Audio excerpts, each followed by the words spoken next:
Meu nome é José Augusto Pinto, eu sou negro, nasci no Alto da Conceição, em Mossoró, e tenho 46 anos de teatro. Eu fui como todas as outras crianças, a gente tinha sonhos. Meu sonho na época, porque era uma coisa da época, era ser astronauta, né? Eu sonhava. Quando eu encontrei-me com o teatro, quando eu fui assistir, por meio de Felipe Caetano, que era meu professor de artes, para mim foi uma descoberta. Eu descobri que era aquilo que eu queria fazer.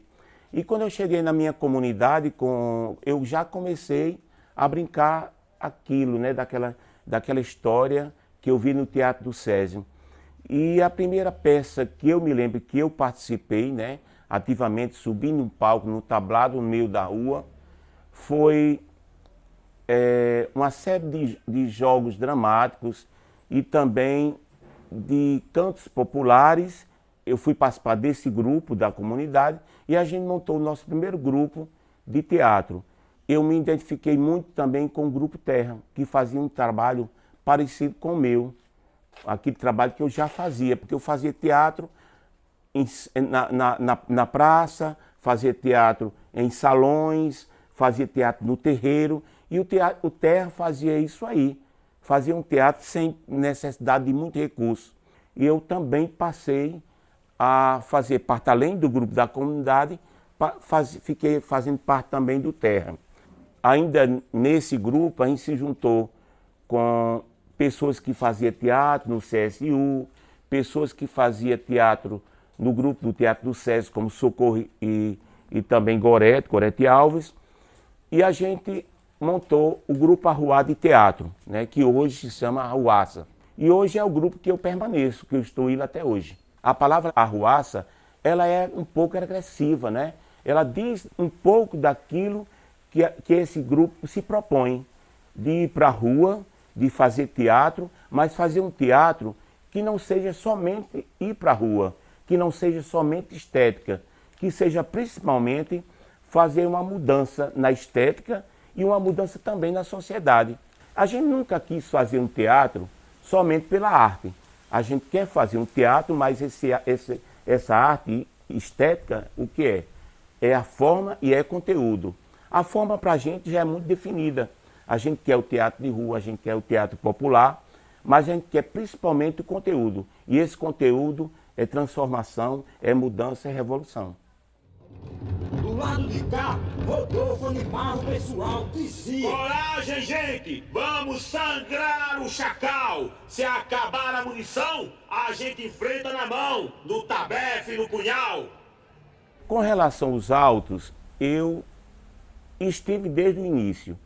E desde o início, a gente, quando surgiu a ideia, a gente comprou. Mas a gente compra essa ideia dos autos, o Alto da Liberdade, o Chuva de Bala, o Oratório de Santa Luzia, numa outra perspectiva, né? De trazer os grandes mestres de teatro que nós tínhamos a nível nacional e a gente trocar ideias com esses mestres, né? O primeiro mestre que veio por meio desses projetos, né, foi a Miadá. E a Miadá, ele tem uma proposta muito parecida com o que a gente fazia, com o que o Arruaça fazia, com o que a Escacel estava fazendo, né? Então, a gente abraça a figura de Miadá e esse teatro revolucionário que a Miadá propõe. Quando surgiu os autos, a gente compra essa política cultural por essa troca, por essa possibilidade de construir algo novo e da gente entender o que estava acontecendo lá fora, né? Enquanto estética, enquanto proposta, enquanto ideias, a gente queria conhecer essas ideias. A gente já foi bem mais livre, nós como atores, nós como pessoas de teatro, fomos bem mais livres de dizer o que queria e apontar as coisas que a gente queria apontar que estava errado. Hoje, muitos dos artistas de Mossoró se calam, né? E aqueles que não se calam, eles passam a ser vistos como pessoas que podem atrapalhar esse processo e que não devem estar nesses autos. Eu não faço muita questão de estar nesses autos, não. Os autos contam principalmente os mitos burgueses, o mito da libertação dos escravos, o mito da primeira eleitora da América Latina, o mito da resistência ao bando de Lampião. Eles contam de uma forma que se o próprio, as personagens da história conseguissem assistir esses espetáculos, eles não reconheceriam. Eu quero construir autos também, mas autos noutra perspectiva, numa perspectiva libertadora, numa direção que mostre o protagonismo também do homem, do povo, da classe operária, de outras histórias que são contadas pela nossa gente e que não estão nesses palcos. A história de Manuel Torquato, a Natália de Melo Alves, a história dos Reginaldos, que não são contadas, né, nesses autos. Porque Manuel Torquato, ele viveu e morreu por essa luta, pela luta da classe operária. E esse ato não é contado. Por que não é contado? Porque a classe dominante, ela quer que essa história ela seja esquecida. Porque essa história de luta por liberdade, por luta de uma classe, não é interessante para os dominantes que ela seja mostrada no palco da cidade, no principal palco da cidade, que é o palco da São Vicente, que é o palco da Estação das Artes. Então, por que é que eu estou fora dos autos? Eu estou fora dos autos porque, às vezes, eu não quero estar lá.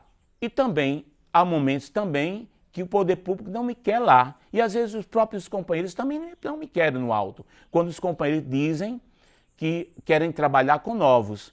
Que novos são esses, né? Trabalhar com os novos é os novos de ideias ou os novos de idade? Porque quando quer construir uma nova classe teatral, uma nova turma do teatro e esquecer os que estão aqui há mais tempo, esquecer quem já fez essa história, esquecer quem já tem muita coisa para contar. Quando a gente começou a fazer teatro, a gente não tinha recurso nenhum. E nessa história, o primeiro figurino que a gente construiu foi por meio de montar a peça que a gente estava montando, que era o Azul Versus Encarnado, nós montamos em boneco e apresentando em vários lugares da cidade, na universidade, em bairros, em escolas, a gente conseguiu o dinheiro que a gente precisava para vestir o elenco nesse espetáculo Azul Versus Encarnado. E já dessa época a gente tinha essa preocupação. Sempre utilizamos, de alguma forma, algum boneco nos espetáculos, seja um boi, seja um boneco gigante, seja uma máscara. A gente sempre usou esse recurso das formas animadas. E quando foi na pandemia, a gente se isola, a gente não podia se encontrar, a gente também, a maioria de nós do grupo, todos com mais de 40, 45 anos, 50, 60 anos, e a gente resolveu que a gente ia fazer isso a partir dos bonecos, né? Por diminuir essa distância, a gente começou em casa a construindo bonecos e a gente começou a encontrar nos bonecos a resposta para aquilo que a gente já faz. A gente percebe no teatro de bonecos que ele é um teatro pobre, é um teatro com uma tenda e com bonecos feitos de madeira ou papel machê, e a gente veste ele com um pedaço pequeno de tecido e a gente tem um espetáculo. Grotowski, que é um teatro pobre, pobre no sentido de recursos, né? Mas rico na ideia de que o ator pode substituir todos esses recursos. O ator é o principal instrumento do espetáculo, é a principal referência do espetáculo, né? E o bonequeiro é tudo isso. O bonequeiro consegue contar com sua voz e com sua mão várias histórias. E nesse espetáculo, em momento nenhum, o ator que se esconde por trás da empanada, ele se confunde com a realidade. Brecht, que é um teatro político, né? E o teatro de bonecos é um teatro político. Eu posso levar um teatro de bonecos para qualquer lugar, dentro de uma mala. É fácil de locomover. Em qualquer escola onde não tenha nenhum salão que possa ser um auditório, ela pode ter um teatro de bonecos. Esse teatro de bonecos pode ser a própria sala de aula. Qualquer lugar é possível que a gente monte um espetáculo de bonecos, né? Então, é isso que me apaixona e é isso que eu estou perseguindo hoje, né? Não que eu queira deixar o teatro de palco, para mim é importante, eu também fazer teatro de palco. Há outras formas de fazer teatro que também para mim são importantes, mas é essa a que eu escolhi para o momento. Eu posso mudar daqui a pouco. Eu sonho com políticas públicas, eu sonho com liberdade, eu sonho que a gente possa se unir, os artistas de um grupo com os artistas do outro, e que a gente possa vencer essas dificuldades que a gente tem hoje na cidade, né? Eu acho que a gente precisa discutir, né? Os artistas de Mossoró, eles se distanciaram uns dos outros com esses autos, né? As pessoas sonham com esse grande palco, e eu sonho com um palco pequeno, mas com um palco pequeno onde a gente possa discutir ideias e onde a gente possa pensar um novo modelo de sociedade. Eu não quero só teatro como se fosse um penduricalho, como se fosse um enfeite ou uma miçanga que eu utilizasse para encantar as pessoas. Eu preciso de um teatro vivo, mas um teatro vivo que tem história, e que essas histórias sejam histórias do povo, e que a gente também possa ser, nesse espetáculo que a gente tem, projetar o futuro, planejar o futuro, ensaiar o futuro por meio do teatro, né?